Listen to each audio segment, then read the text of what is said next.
leves nem gravador, nem câmara. É sobre as Forças Populares 25 de Abril. Estamos em 1980. Já não há guerra colonial, não há fascismo. Nem sequer há revolução. Os gajos estão a preparar um autêntico saco ao paiol. Vai ser a extrema-direita com o arsenal do seu lado. Eles têm todo o apoio interno. Eles são o exército. E nós estamos aqui.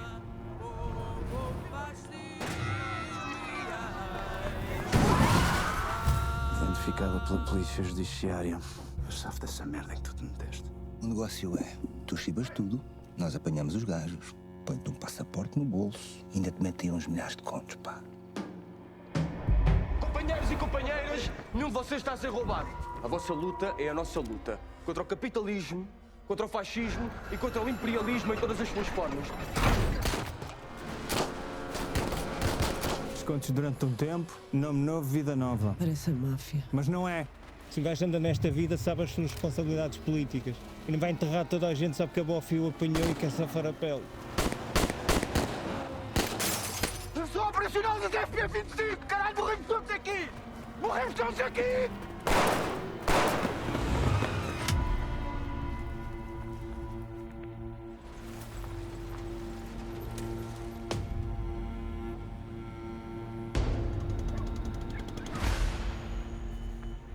Vamos lutar e sanear.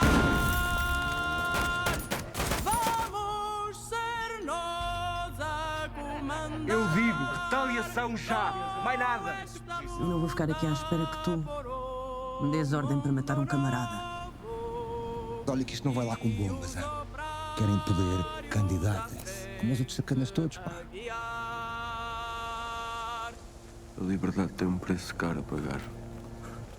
Nos resignamos a viver sem ela, ou então decidimos-nos a pagar o seu preço.